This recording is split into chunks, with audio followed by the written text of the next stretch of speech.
Hey everybody, welcome to Monday Night Live in Lexington, you guys.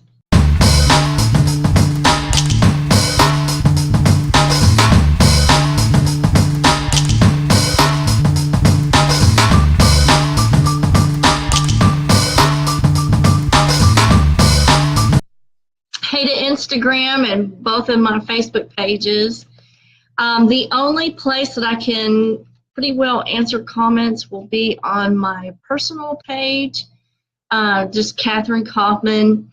I do have a live stream going on my professional page. Hey, you guys. Hey, Shay, Melissa, Ricky, Wesley, Jacqueline. Nice to see you guys tonight. Thanks for tuning in. Hey to Bill and Jennifer Welch. And our Douglas King. How are you, Guy? How are you doing? And George Pinson, hey, I hope you're feeling good. I like your posts. You look really good, and I hope you're feeling so much better. Hey to Ruth Marie Smith and Andrea Bryant and Bonnie. Hey to Bonnie. So Melissa says, hello, Kat, and love from me and Cleo. Two of my favorite girls in the whole world, Miss Cleo and Miss P, Melissa Begley. Hey to Courtney Southworth. How are you guys doing up in north? Is it cold? Do you have snow? What's going on there? Tell me. Hey to Sarah Lee.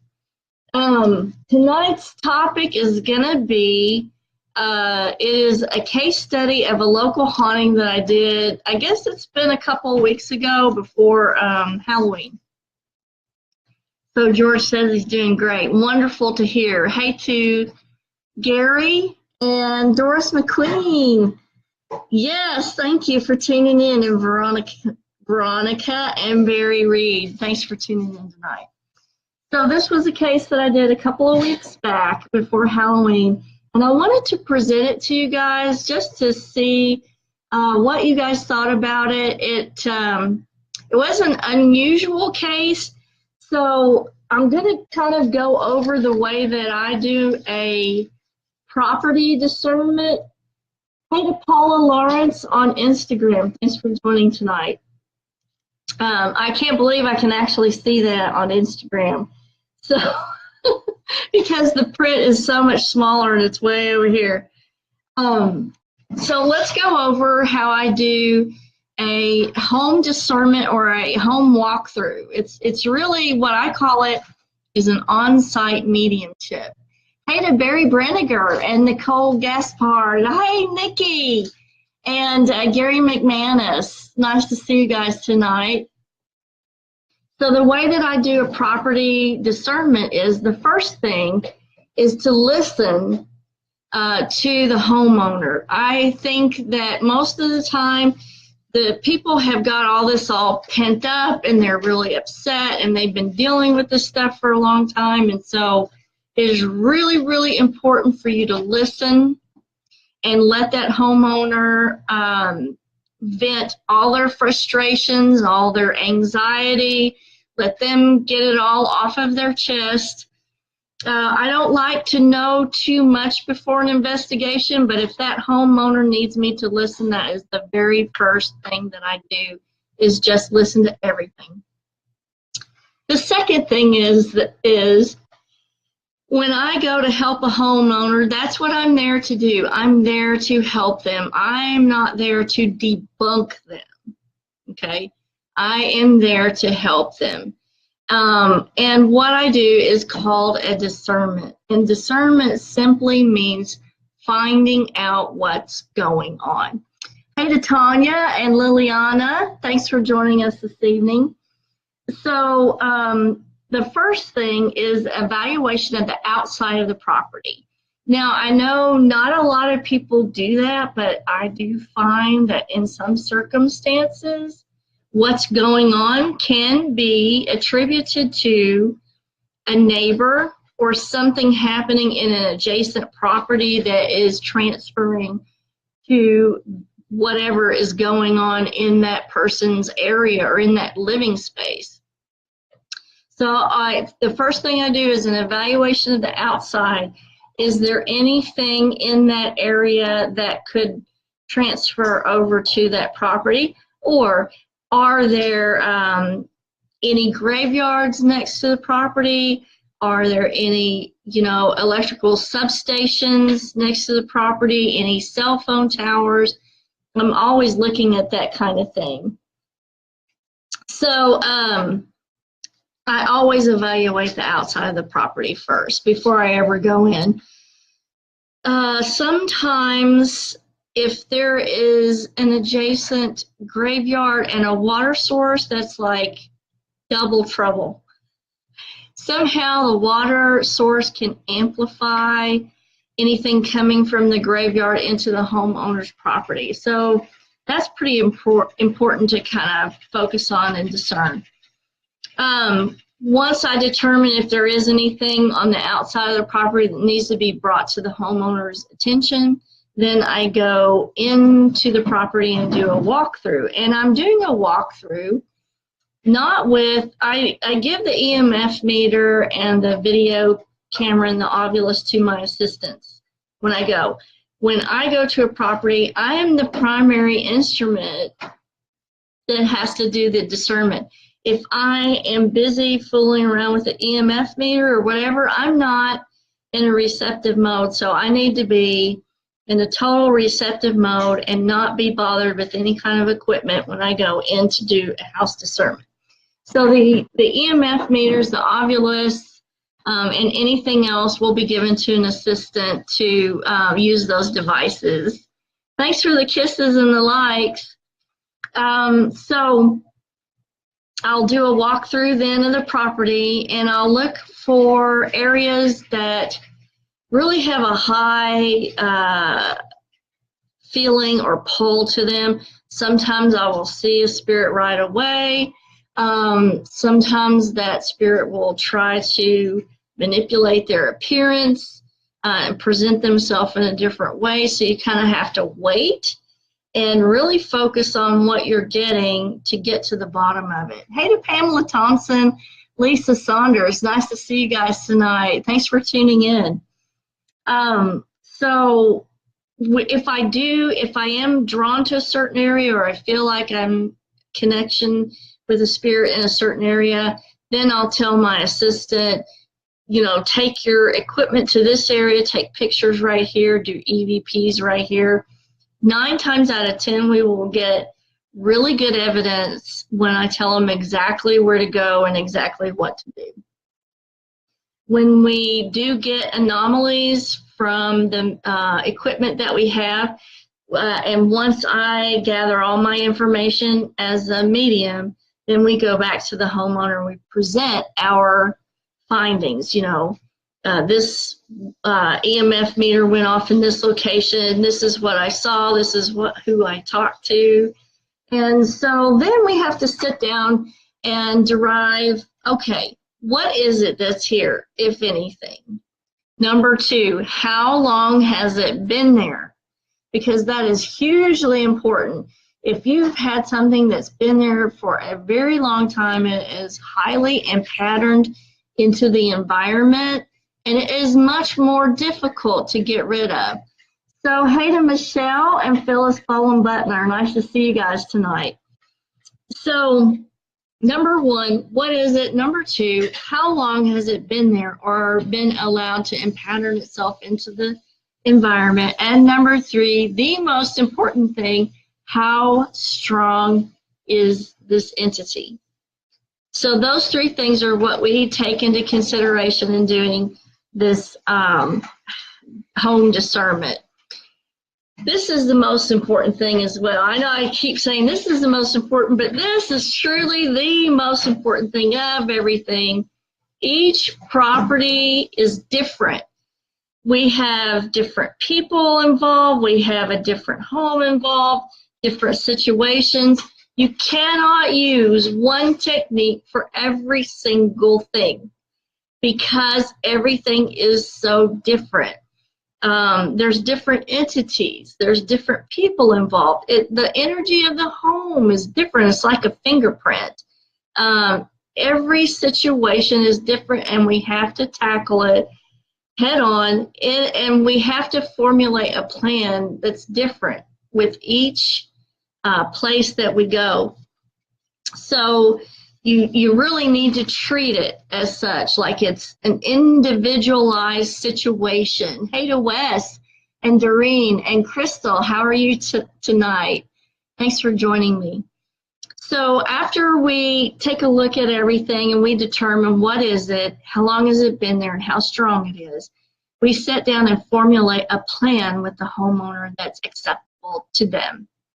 It has to be within their religious, comfortable zone, what we're doing. And so I'm versed at all different kinds of religious tactics. And what we try to do is use the religious background of the homeowner in approaching what we do with the property. And I feel like that this lends to the energy that we present to the situation and the comfortableness and the efficacy for the homeowner. Because what I do is I try to show the homeowner exactly how to do this cleansing process. And that way it empowers them to take control of their environment, and they can then take care of any situation that should come up in the future. So some of the things we use to do a home cleansing, what I like to do is to do like a multi-layered effect on the home cleansing. So we'll use herbs, oils, holy prayers. I do like to use sprays rather than smudge or the smudge wand or sage, simply because the sprays have less of an effect on, your smoke alarms don't go off, nobody's coughing and choking, and the spray actually lasts longer in the environment. Hey to Yasmin Jadu and Angela Lawson, thanks for joining me tonight. We also use the resonant effect of sound, so we will use temple bells, Tibetan singing bowls, and anything that has a high vibratory force. That vibration will go through walls and really push whatever there is out.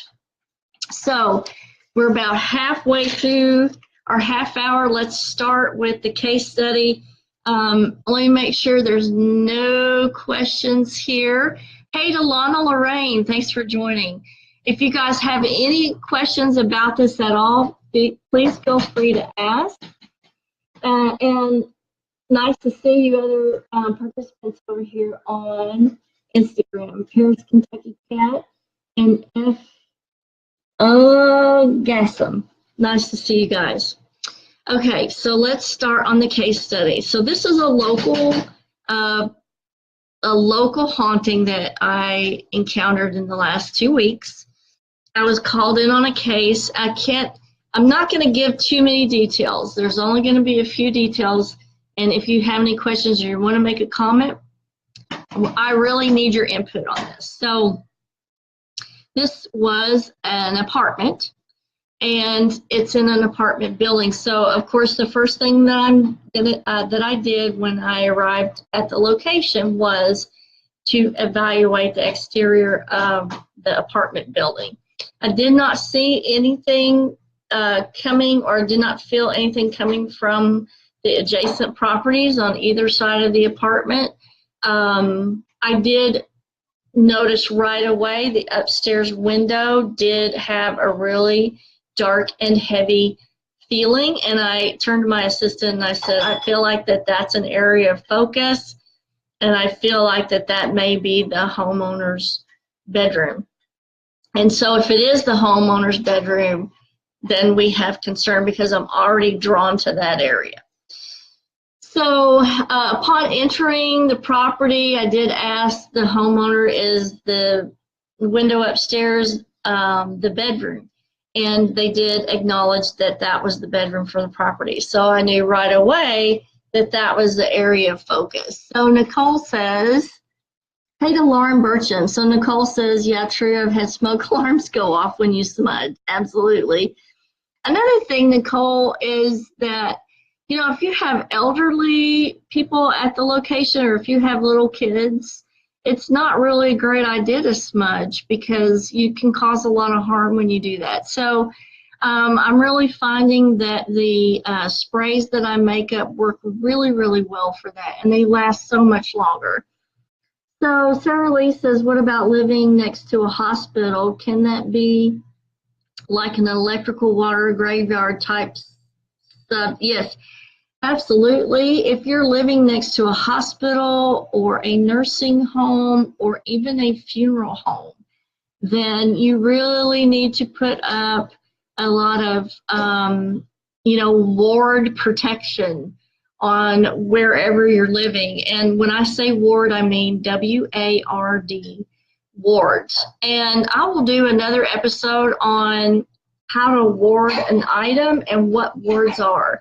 Now, next Monday, we're going to do a special episode again with Sifu Karega, and we're getting deeper into the plasma electric universe. I'm so excited. But the week after that, I will do an episode on how to ward your property or your apartment to keep you safe. And like, I have wards all over my home because of what I do and who I am.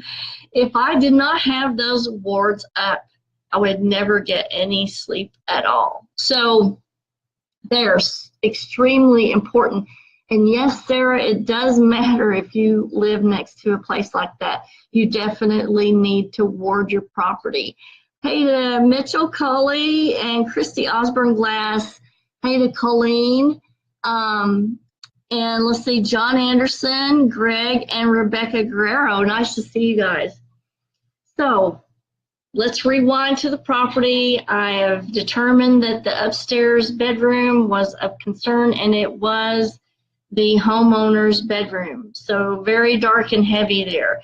I did get from talking to the homeowner that they had noticed water appearing in the kitchen downstairs in a round, perfectly round circle, about this big, and ice cold.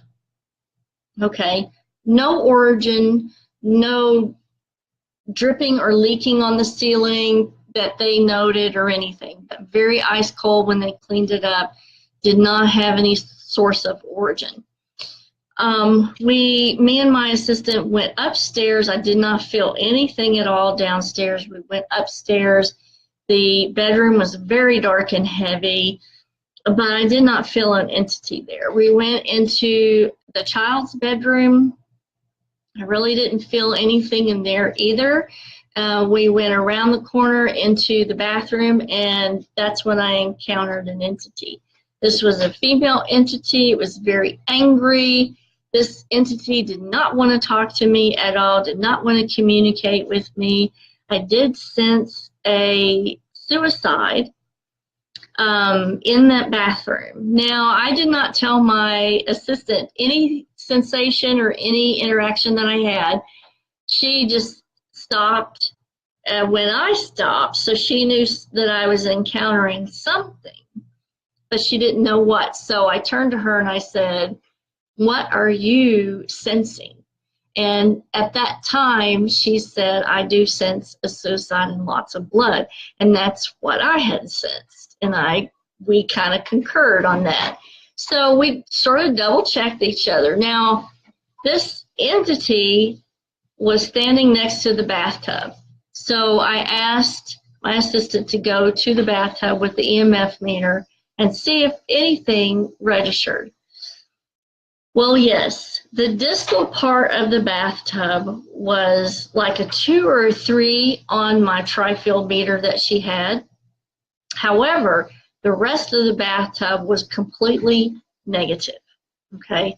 No outlets, no electrical sources around that area. There was just an area about like this at the distal part of that bathtub that was positive for EMF. So that's very significant. And as you know, in apartment buildings, on the other side of the wall, they try to like use all the plumbing together. So I'm pretty sure on the other side of the wall was another bathroom or plumbing or another tub. So I don't really feel like there was anything electrical on the other side of that bathtub on the opposite side of the wall. So let me check for questions. And shout out to John Philip Young, Christine, Karen Marie, Shelley, Steve, and Kelly Krieger and Emily. Hey to you guys. Thanks for joining me. Hope you find the content interesting. So the bathtub was positive for EMF with no obvious electrical sources anywhere. I did try several attempts to connect with this entity. What I got off of the entity was that she was angry, that she had made a mistake, and that she wanted to attach to the homeowner to obtain more life because she had regretted having the suicide, which the homeowner had relayed to me that they felt like they possibly were trying to be invaded by this entity.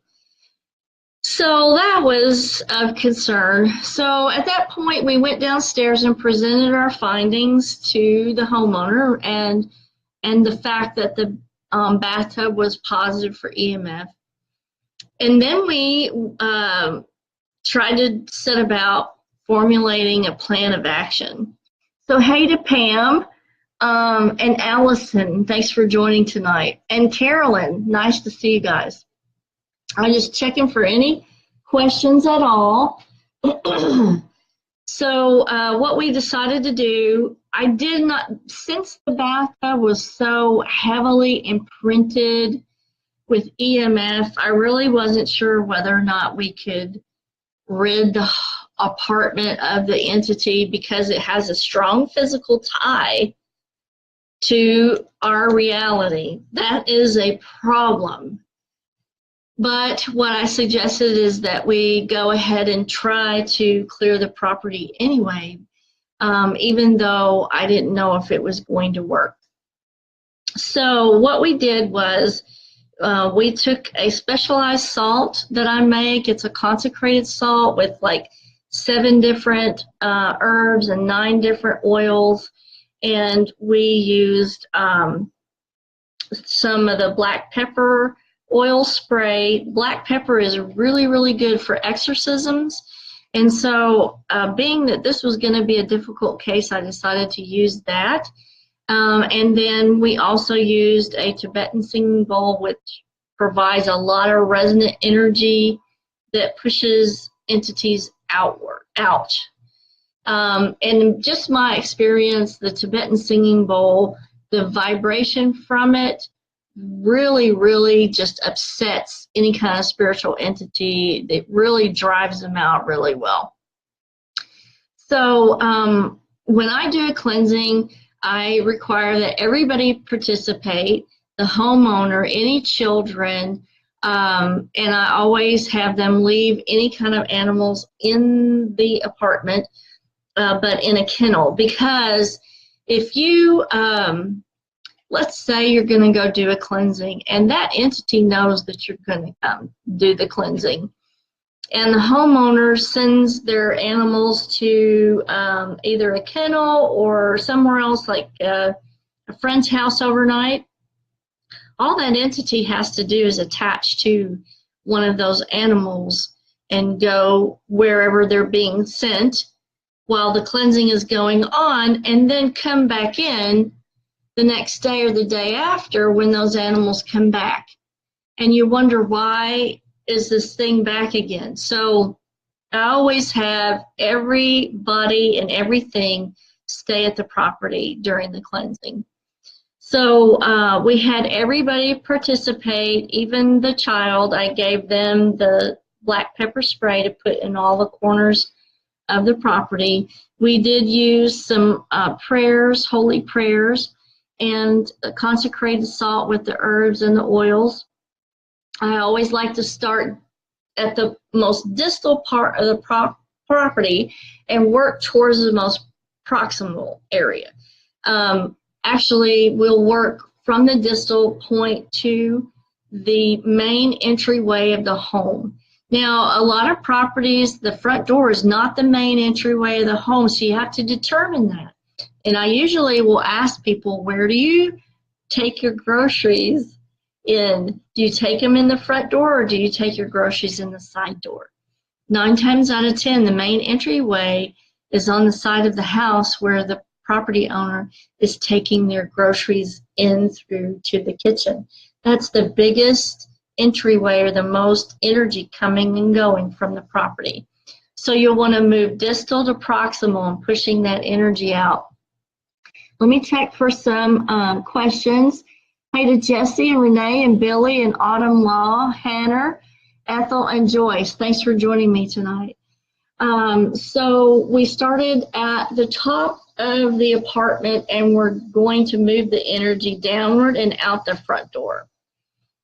And so what I usually do is I will leave the front door open. And that's another reason why I want the animals in a kennel, so that they're safe and they're contained. And so we started moving the energy from the bedroom down to the stairwell. At that point, okay, so at that point, when we got to the stairwell, the homeowner started getting very upset because they were hearing a lot of noises downstairs, and there was no one down there. There were things being thrown, there were loud bangs, and it actually, to me, it sounded like somebody was throwing a magazine around the downstairs. So the homeowner was like stopping, and I was like, don't stop, keep going, don't stop, because that's actually what the entity wants. It wants to make you stop. So we kept going. We pushed all the energy down the steps, and we went ahead and did the downstairs, pushed all the energy out the front door, sealed it off with consecrated salt and the spray, and we actually used some holy oil as well with black pepper essential oil in it. And I was a little apprehensive. I couldn't say it felt good, but it did feel a little bit better. And so we were sitting around just kind of talking, and the homeowner was asking me if I thought it was gone. And I was like, well, you know, only time will tell. All we can do is wait and see. And while we were discussing the situation, and all of us were downstairs, we heard the toilet lid being slammed down, just wham. And at that point, we all just kind of looked at each other, and I said that was the toilet seat, and everybody recognized that that was the toilet seat. So I got up and went upstairs to look, and it was. The toilet seat had been slammed down. So at that point, I knew that the physical tie to that bathtub, the imprinted energy in that location, was too strong, and that entity has been there for too long to be eradicated easily. So to really get rid of this thing, you would have to do that cleansing process like every single day until it just literally gives up. Now, being that this was an apartment, it's not worth it to that homeowner to invest that much energy in trying to get rid of it. So thankfully, they're in a position where they can look for a different place and move to a different area. So let me check for questions. Doris says, the method you used at my place worked, and we had a lot going on. Yes, you did at that time. And what we did work. The difference in this property was the imprint of the tragedy had sealed energy into the bathtub. And so when that's like an electrical tie to the physical plane, and that's why nothing worked. It's like like almost having a graveyard, living on top of a graveyard. I did get called to a property out in Georgetown, and the homeowner thought that they were decorative stones in the front yard, but it was actually a pre-Civil War graveyard. That you cannot fix. This situation where this tragedy was imprinted into the bathtub, that's something that you can't fix either. So, hey to Brian, Leslie, Jill, and Connie, and Greta. Thanks for joining me tonight, and David Evans. I want to make sure there's no other questions. Colleen says I would move. You know what? My bag would have been packed and out of there that night. Now, I did stick around, and I did help the homeowner pack for the evening and extract them from the apartment with the child to go to another place to, stay for the evening. I don't know if they're back. I think that they may be getting ready to move into a different place, hopefully.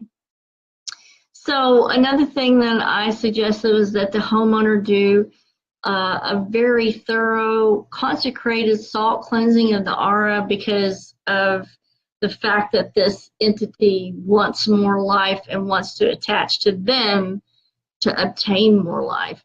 It is concerning for anybody else that might decide to rent that apartment, but as you know, apartment buildings and stuff, trying to find a history on an apartment building, especially if there's been a tragedy there, and I understand those apartment building managers are not going to divulge any information, and for the most part, that kind of thing is pretty well, covered up.